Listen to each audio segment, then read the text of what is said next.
Next question, question number 22 अच्छा question है, देखते हैं 22 में। टू सेल्स है, ईएमएफ 1 वोल्ट एंड 2 वोल्ट और इसका इंटरनल रेसिस्टेंस दिया है 2 ohm and 1 ohm respectively are connected in series. किस में कनेक्ट है? सीरीज में। पहला केस है सीरीज में कनेक्ट है और दूसरा पैरेलल। तो देखो पहले आप सीरीज में कनेक्ट करते हैं सेल को, ठीक है। सेल लीजिए, सेल को सीरीज में कनेक्ट कीजिए। कैसे करते हैं? ये सेल, ये इसका इंटरनल रेजिस्टेंस, ये दूसरी सेल, ये इसका इंटरनल रेजिस्टेंस। इस कॉम्बिनेशन को बोलते हैं सीरीज। तो सीरीज में क्या वैल्यू दी है? इसका ईएमएफ 1 वोल्ट, इसका 2 वोल्ट, इसका रेजिस्टेंस 2 ओम, इसका 1 ओम। ऐसे ही देखते हैं पैरेलल। अगर पैरेलल कॉम्बिनेशन है आपका तो पैरेलल में देखेंगे क्या वैल्यू आएगी। देखिए पैरेलल के लिए 2 सेल है, पहली दूसरी, दोनों कनेक्ट हैं किसमें? पैरेलल में। इसका ईएमएफ 1 वोल्ट, इसका 2 वोल्ट, इसका रेजिस्टेंस 2 ओम, इसका 1 ओम, ठीक है। अब इस केस में आपको क्या करना है? उसने कहा है what should be the external resistance. इसमें जो एक्सटर्नल रेजिस्टेंस आर वो कितना हो, इसका एक्सटर्नल रेजिस्टेंस आर कितना हो in the circuit so that the current through the resistance be the same in two case. तो ये आपको याद रखना है कि जो करंट है दोनों केस में सेम है। तो आपको करंट निकालनी है सीरीज और पैरेलल के केस में जब हमने सेल को कंबाइंड किया हुआ है। तो सबसे पहले हम देखते हैं कैसे निकालते हैं। तो आप देखिए करंट कैसे निकाला जाता है। करंट का फॉर्मूला होता है I equals to E upon R plus R. यह आपका करंट का फॉर्मूला होता है। अब E है, आपको यहाँ पर E लेना है। सीरीज में अगर सेल कनेक्ट हो तो E कैसे निकाला जाता है? रिजल्टेंट। तो E का फॉर्मूला सीरीज में SRS। तो यहाँ पर देखिए सीरीज में अगर E है तो कैसे निकालेंगे? आप देखेंगे कि EMF दोनों पर डायरेक्ट ऐड हो जाएगा, E1 plus E2 means E1 कितना है? 1 प्लस 2 तो 3 वोल्ट। और सीरीज में R कैसे निकाला जाता है? RS equals to R1 plus R2 direct series में ऐड हो जाएगा। 2 प्लस 1 ये भी कितना आ गया? 3 ओम। तो यहाँ वैल्यू रखेंगे I सीरीज में इक्वल्स टू ES की वैल्यू कितनी है? 3, कैपिटल R प्लस RS कितना है? ये भी 3, इक्वेशन नंबर 1। तो ये हमने निकाला सीरीज में। इसी तरह से हम पैरेलल के लिए निकालेंगे IP। तो फॉर्मूला बनेगा EP अपॉन R, तो सेम रहेगा, प्लस RP। अब ये वैल्यू आपको फाइंड आउट करनी है। कैसे कैसे वैल्यू आप फाइंड आउट करेंगे? तो आप देखें यहाँ पर पहले R निकालते हैं। पैरेलल में R पैरेलल फॉर्मूला होता है 1/R1 प्लस 1/R2। क्योंकि ये दोनों किस में कनेक्ट हैं? ये सेल पैरेलल में है तो रेजिस्टेंस इस तरह से निकलेगा। मीन्स RP की वैल्यू कितनी हो जाएगी? R1 R2 upon R1 plus R2, ठीक है। अब आप देखिए वैल्यू निकालिए। R1 कितना है? 1, R1 है हमारे पास 2 इंटू 1 अपॉन 2 प्लस 1 मीन्स कितना आ गया? 2/3। तो RP तो हमारे पास आ गया 2/3, R प्लस RP कितना आ गया? 2/3। इसी तरह से अब हमें निकालना है EP। तो इसमें देखिए पूरी सेल का अगर EMF E है, पूरी सेल का EMF E है तो E कैसे निकालेंगे? देखिए कैसे करंट निकालेंगे इसमें?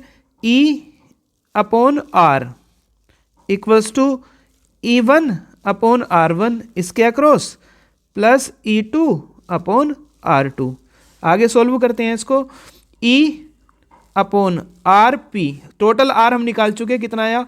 3/2 इक्वल्स टू E1 कितना है आपके पास? E1 की वैल्यू है 1 अपॉन R1 है 2 प्लस E2 है 2 और R2 है आपके पास 1। तो 2 प्लस 1/2 तो E इक्वल्स टू ये तो 3/2 उधर चला जाएगा इंटू 2 प्लस 1/2 कितना आ गया? 5/2। तो 5 3 जा 15/4। तो E पैरेलल में आ गया 15/4। इसको यहाँ रखेंगे 15/4, ठीक है। तो इक्वेशन नंबर 2। अब क्वेश्चन के अकॉर्डिंग ये है कि current through the resistance same है दोनों केस में। दोनों केस में करंट सेम है तो आगे सोल्व करते हैं। क्या आएगी वैल्यू? देखिए करंट सेम है तो from equation 1 and 2 equation number 1 और 2 का यूज़ करेंगे तो देखिए क्या आएगी वैल्यू। 1 है हमारे पास 3/r+3 इक्वल्स टू, और ये है 15/4 अपॉन r+2/3। इस इक्वेशन को आपको सोल्व करनी है। कैसे सोल्व करनी है देखिए।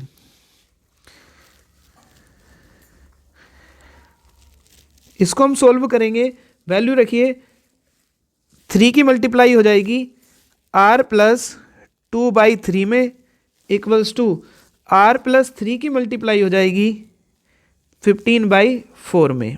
आगे सोल्व करते हैं। 3r प्लस 3 से 3 कैंसिल हो जाएगा 2 equals to 15/4r plus 45/4। r वाली टर्म एक साथ 2 minus 45/4 equals to 15/4r minus 3r। तो ये कितना बचा आपके पास सोल्व करके 8 माइनस 45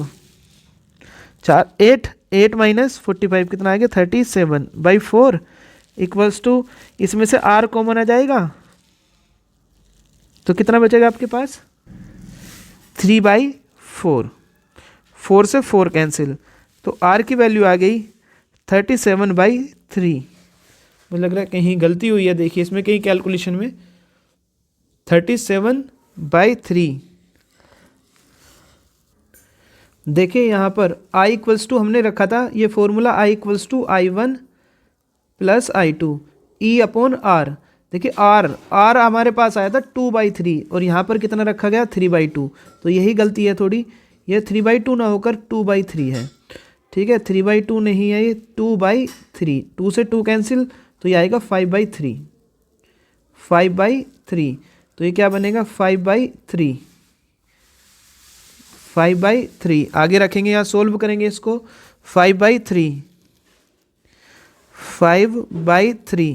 उसके बाद और सोल्व करेंगे इसको अंदर। ये तो ठीक है 5, इसको सोल्व कीजिए आगे, दोबारा से करते हैं एक बार। 5/3r प्लस 3 से 3 कैंसिल तो क्या आएगा 5। तो अब इसको आप सोल्व करेंगे 3r minus 5/3r equals to 5 minus 2। तो 3 3 से 9, 9 में से 5 गए कितने बचे 4/3r इक्वल्स टू कितना आया 3।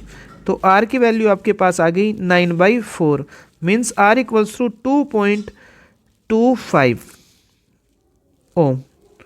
2.25 ओम इसका आपके पास करंट आंसर है। 2.25 ओम इंटरनल उसका रेसिस्टेंस, सॉरी एक्सटर्नल रेसिस्टेंस आएगा 2.25। अब उसने पूछा in which case more heat is generated. तो आप देखेंगे कि जो हीट का फॉर्मूला होता है हीट जनरेशन का H इक्वल्स टू I²RT। तो यहाँ पर R जिसके लिए ज़्यादा होता है, रेसिस्टेंस जिसका ज़्यादा, हीट भी उसमें से ज़्यादा जनरेट होती है। ठीक है तो अब आप देखेंगे कि जो रेसिस्टेंस है वो सीरीज के केस में मोर होता है।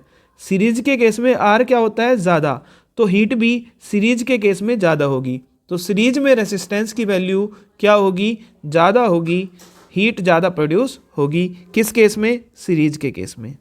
ठीक है इसका आंसर है ये।